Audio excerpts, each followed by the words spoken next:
Japan में एक island है जिसका नाम है ओकिनावा। यहाँ 1 लाख लोगों पर तकरीबन 25 लोग ऐसे हैं जिनकी उम्र 100 साल से ज्यादा है। जापान में एक गांव है जिसका नाम है ओगिमी। इसे दुनिया का सबसे लंबी उम्र का गांव कहा जाता है। ऐसा कौन सा सीक्रेट है जापान के लोगों के पास कि वो इतना ज्यादा जी पाते हैं? उस सीक्रेट का नाम है इकिगाई। इस सीक्रेट को डिफाइन करते हुए, बताते हुए दुनिया के सामने एक बुक लिखी गई है जिसका नाम है इकिगाई। इकिगाई क्या है, इकिगाई को कैसे ढूंढा जाए, ये सब आपको इस वीडियो में जानने को मिलेगा। इकिगाई जो कि एक जापानीज बुक है और इसकी मिलियन से ज्यादा कॉपीज बिक चुकी हैं। इस बुक को 57 भाषाओं में ट्रांसलेट किया गया है। आप समझ सकते हैं कि कितना पॉपुलर ये कॉन्सेप्ट होता जा रहा है। जब आप इकिगाई बुक पढ़ते हैं तो आप समझ पाएंगे कि हिरोशिमा और नागासाकी में जब परमाणु बम से हमला हुआ, उसके बाद जब जापान पूरी तरीके से सदमे में था, ऐसा लगा था कि जापान अब बहुत सालों तक पीछे हो जाएगा। लेकिन आज जापान के लोग, जापानीज लोग कैसे दुनिया से टक्कर ले रहे हैं, कंपटीशन के इस माहौल में बहुत आगे दौड़ रहे हैं। तो आइए बात करते हैं 5 लर्निंग्स फ्रॉम इकिगाई बुक। आप देख रहे हैं आरजे कार्तिक की सीरीज, लर्निंग सीरीज, जिसका नाम है सीखोगे नहीं तो जीतोगे कैसे। सबसे पहली लर्निंग तो यही है कि इकिगाई का मतलब समझिए। इकिगाई का मतलब होता है सुबह उठने का कारण। मैं अक्सर आपसे कहता हूं, हर सुबह मुझे अलार्म की जरूरत नहीं पड़ती, अब तो मेरा पैशन ही मुझे जगा देता है। जापानीज लोगों ने अपनी इकिगाई को ढूंढ लिया है, अपने सुबह उठने के कारण को ढूंढ लिया है, वो रीजन जिसकी वजह से जीवन जीने में आनंद आए।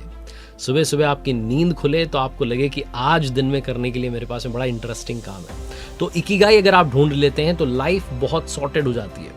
जिन राइटर्स ने बुक लिखी है वो इस बुक में एक एग्जांपल देते हैं कि ओकिनावा, जहाँ पर ये सारी स्टडी हुई है, ओकिनावा में वो एक पेंट ब्रश फैक्ट्री में गए और एक ऐसी महिला से मिले जिन्होंने की पूरी लाइफ ब्रश में एक एक बाल जोड़ने में लगा दी और अब वो उस काम को बहुत सलीके से, बहुत एक्सपर्टीज के साथ करती है। इकिगाई जो है ये लंबा जिंदगी जीने का रास्ता तैयार करती है। अगर आप अपनी जॉब को अपना इकिगाई बना लेते हैं तो आपको रिटायरमेंट का ख्याल नहीं आएगा, आपको ये ख्याल नहीं आएगा कि मुझे घर भागना है, आपको याद नहीं रहेगा कि कितने घंटे बीत चुके हैं, अगर आप वो काम कर रहे होंगे जिस काम से आप मोहब्बत करते हैं।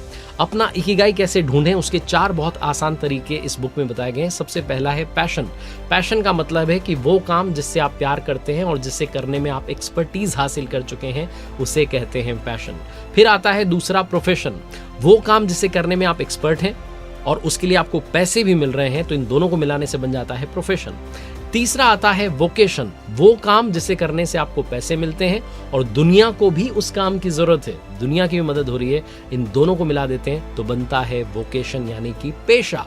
और चौथा आता है मिशन। जब आप वो काम करते हैं जिसकी दुनिया को जरूरत है, आप उस काम से मोहब्बत करते हैं, इन दोनों चीजों को मिला देते हैं तो बन जाता है मिशन। ये 4 तरीके आपका इकिगाई ढूंढने में आपको हेल्प करेंगे। अगर मैं आपसे कहूं कि आप आग के ऊपर अपने हाथ ऐसे रख करके बैठ जाइए तो आपको 1 मिनट भी घंटों के बराबर लगेगा। लेकिन अगर मैं आपसे कहूं कि आपको अपने पार्टनर से बात करनी है, अपनी क्रश से बात करनी है, अपने क्रश से बात करनी है, तो आपको पता ही नहीं चलेगा कितना समय बीत चुका है। यही लर्निंग है इकिगाई की नंबर 2, जिसे कहते हैं फ्लो में रहना, यानी कि वो काम करना जिससे आप मोहब्बत कर रहे हैं। जब आपने देखा होगा किसी पेंटर को पेंटिंग बनाते हुए, उनके पास से आप निकल जाएंगे, उन्हें पता भी नहीं चलेगा, वो इतना मशगूल हो जाते हैं अपने काम में, इतना फ्लो में रहते हैं कि समय जो है उनके साथ बह जाता है। लेकिन अगर आप कोई ऐसा बोरिंग काम कर रहे होंगे तो फिर वो समय काटना बहुत भारी पड़ जाता है। इसीलिए इकिगाई कहती है कि ऐसा प्रोफेशन चुनिए जिसमें आपको वक्त का पता ना चले, आपको आपका काम बोझ ना लगे, यही आपका इकिगाई होगा। जापान के लोग जो है अपना इकिगाई ढूंढ लेते हैं। कोई झाड़ू लगाता है तो इतनी शिद्दत से लगाता है कि उसके काम को देख करके दूसरा व्यक्ति खुश हो जाए। कोई सब्जी उगाता है तो इतनी शिद्दत से उगाता है कि बेस्ट सब्जियां उगाता है। यही जो सीक्रेट्स हैं ये जापान को सुपर पावर बनाते हैं, क्योंकि वहां का हर सिटीजन अपने पैशन को अपना प्रोफेशन बना चुका है। ये फ्लो जो है एक ऐसी अवस्था है जहां आप इस तरीके से काम में इन्वॉल्व हो जाएं कि दूसरी चिंता का, दूसरी बात का आपके काम पर कोई असर ना पड़े। जैसे बच्चे जब खिलौने से खेलते हैं तो इतने मशगूल हो जाते हैं, उन्हें और किसी चीज़ का अंदाज़ा नहीं रहता और किसी चीज़ की चिंता नहीं रहती। जापान के लोग जो हैं वो एक चीज़ के लिए और कहते हैं कि सुबह जल्दी जगना शुरू कीजिए, क्योंकि जब आप सुबह जल्दी जगेंगे तो आप 1 घंटा अपने लिए निकाल पाएंगे, अपने गार्डन के लिए निकाल पाएंगे, अपनी हॉबी के लिए निकाल पाएंगे, अपनी फेवरेट बुक्स के लिए निकाल पाएंगे, अपने आप के लिए निकाल पाएंगे। तो ये भी एक वो सीक्रेट जो है दुनिया को बताते हैं कि सुबह जल्दी जगना शुरू कीजिए। तीसरी लर्निंग जो इकिगाई देती है वो है हारा हाकी बू। इसका मतलब है fill your stomach up to 80%। अपने पेट को मात्र 80% ही भरिए, थोड़ी सी जगह खाली रखकर चलिए। जैसा हमारे बड़े बुजुर्ग भी कहते हैं कि थोड़ा सा कम खाना चाहिए, गम खाना चाहिए। ओबेसिटी नहीं होगी, बीमारियां नहीं होंगी, आपकी डाइजेस्टिव पावर बढ़ जाएगी। ये जापानीज दुनिया के साथ में सीक्रेट शेयर करते हैं, इकिगाई बुक में बताया गया है। हाराहाकी बुक को फॉलो कीजिए। हार्ट स्पेशलिस्ट हैं मकोटो सुजुकी, जो कहते हैं, जिन्होंने 70s के डेकेड में ओकिनावा के लोगों के भोजन पर बहुत सारी स्टडी की, तो उन्होंने कहा कि इनके जो भोजन की अगर मैं बात करूं तो वैरायटी बहुत होती है। यहाँ पर कम से कम 206 तरह की डिशेस होती हैं, जिसमें बहुत सारी हर्ब्स हैं, मसाले हैं। और यहाँ के जो लोग हैं वो फल और सब्जियों की 5 सर्विंग जो है वो रोज खाते हैं, और इस बात का ख्याल रखते हैं कि उनकी प्लेट में रेनबो कलर, जो इंद्रधनुष के रंग हैं, हर रंग की कोई ना कोई चीज खाने में शामिल हो।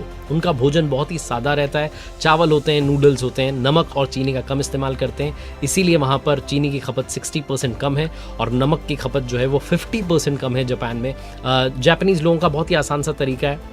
ओकिनावा का स्पेशली मैं बात करूं कि मीठा नहीं खाना है, पोर्शन बहुत छोटा रखना है, छोटे छोटे बर्तनों में खाना परोसते हैं।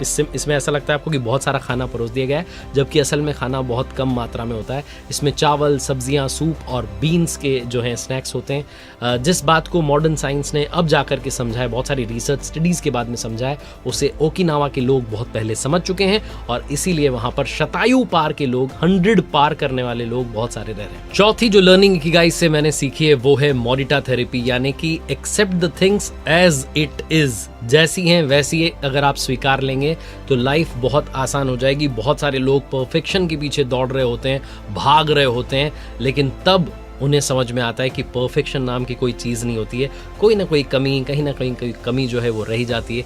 इसलिए चीज़ों को जैसी हैं वैसी अगर आप स्वीकारेंगे तो तनाव कम होगा, क्योंकि एक्सपर्ट्स कहते हैं कि बढ़ती उम्र के साथ लोगों की जो ब्रेन की फ्लेक्सिबिलिटी है वो कम हो जाती है। उसके पीछे सबसे बड़ा कारण ये भी है कि लोग एक तो नया सीखना बंद कर देते हैं, नया कुछ करना बंद कर देते हैं। उनको पुरानी रूटीन, पुराने लाइफस्टाइल, उसकी आदत पड़ जाती है कि वो नई चीज़ों को लेकर के बिल्कुल भी ईज फील नहीं करते, और फिर जो है उनकी ब्रेन की एक्सरसाइज भी बंद हो जाती है। इसलिए ब्रेन को भी लगातार एक्टिव रखिए, चेस खेलते रहिए, शतरंज खेलते रहिए, और इस मोरिटा थेरेपी का भी इस्तेमाल करना शुरू कीजिए। ये बिल्कुल उल्टे तरीके से काम करती है। मोरिटा थेरेपी में कहा जा रहा है कि जैसी चीज़ें हैं वैसी एक्सेप्ट कीजिए। 4 फेजेस हैं इसके। सबसे पहला है कि आप रिलैक्स हो जाएं, और 1 हफ्ते तक कहा जाता है इसमें थेरेपी में कि मरीज को बिस्तर पर आराम से लेटे रहने के लिए कहा जाता है। उनसे कहा जाता है कि आप जितनी भी ध्यान भटकाने वाली चीज़ें हैं उनसे दूर रहिए, फालतू की बातों से दूर रहिए।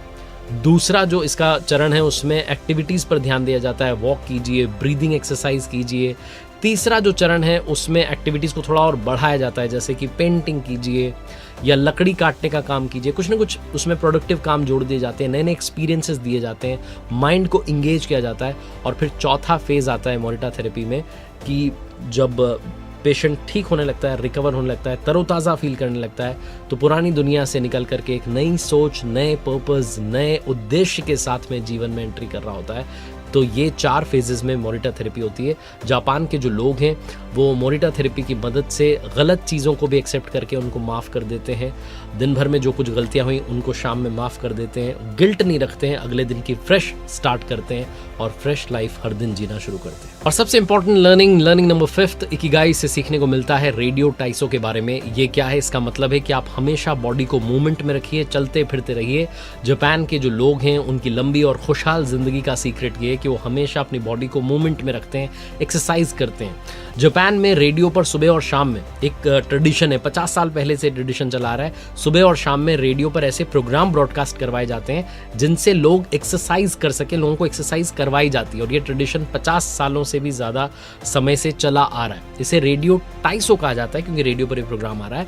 जापान की हर कंपनी के जो एम्प्लॉयज़ हैं वो काम शुरू करने से पहले रेडियो टाइसो करते हैं, चाहे उनकी कंपनी फॉरेन में ही क्यों ना हो। ज़्यादातर लोग जो ये सोचते हैं कि हमारे पास में जिम जाने का टाइम नहीं है, सिर्फ जिम में जाके एक्सरसाइज कर सकते हैं, यहाँ पर बॉडी बिल्डिंग की बात नहीं हो रही है। यहाँ पर बात हो रही है बॉडी को मूवमेंट में रखने की, फिट रखने की। जापान के जो लोग हैं वो ज़्यादा समय तक एक जगह नहीं बैठते हैं, बीच बीच में चल फिर लेते हैं। इससे उन्हें मोटापा, दूसरी बीमारियां नहीं लगती हैं, लंबी जिंदगी जी पाते हैं। तो आप भी ये रूल बनाइए कि अपनी लाइफ में डेली जो है हल्की फुल्की एक्सरसाइज जरूर करेंगे और ऐसा लाइफ टाइम करते रहेंगे। चाहे आप आधे घंटे के बाद सिर्फ 5 मिनट की वॉक कर लेंगे, तब भी आपका रेडियोटाइस वाला काम पूरा हो जाए। और जाते जाते आपको कुछ ऐसे लोगों के बारे में बताना चाहता हूं जिन्होंने दुनिया के सामने उदाहरण पेश किया है। डॉक्टर शिगाकी हिनोहारा, जो 105 साल तक जिए और अपनी मृत्यु के कुछ समय पहले तक भी वो हॉस्पिटल जाते थे, पेशेंट्स को देखते थे। उन्होंने दुनिया को सिखाया कि अगर आप एक रूटीन फॉलो करते हैं तो लंबा जीवन जी सकते हैं। इकिगाई बुक भी आपको यही सिखाती है। अपनी लाइफ का इकिगाई जो है उसे ढूंढ निकालिए और उसके बाद अच्छा जीवन, लंबा जीवन जीना शुरू कर दीजिए। जापानीज जो लोग हैं वो एक बात और कहते हैं कि इम्परफेक्शन को स्वीकार करना शुरू कीजिए। जापानीज कल्चर में माना जाता है कि इम्परफेक्ट चीज़ें जो हैं बहुत सुंदर होती हैं, जैसे कि टूटा हुआ कप भी सुंदर होता है। हम टूटे हुए कप को नाकारा समझ लेते हैं, बाहर फेंक देते हैं, डस्टबिन में पहुंचा देते हैं। वहाँ टूटे हुए कप के कॉन्सेप्ट को वाबी साबी कहते हैं। इसकी मदद से आप जिंदगी को खुशियों के साथ जी सकते हैं। आप एक्सेप्ट कर सकते हैं एज इट इज, जैसी है वैसी ही स्वीकार सकते हैं। परफेक्शन की खोज में भटक कर अपना समय बर्बाद ना करें, बल्कि जिंदगी को कमियों के साथ स्वीकारें और ज्यादा एनर्जी के साथ कम तनाव लेकर के लंबा जीवन जीना शुरू करें। इकिगाई से बहुत कुछ सीखने को मिलता है, आप पढ़िएगा जरूर। उम्मीद है आपको इस वीडियो में काफी कुछ समझ में आया होगा, काफी कुछ सीखने को मिला होगा। देखते रहिए हर सोमवार सुबह 9:30 बजे मेरे साथ एक नई कहानी, और हर शुक्रवार सुबह 9:30 बजे लर्निंग सीरीज का एक नया वीडियो। कर दिखाओ कुछ ऐसा कि दुनिया करना चाहे आपके जैसा।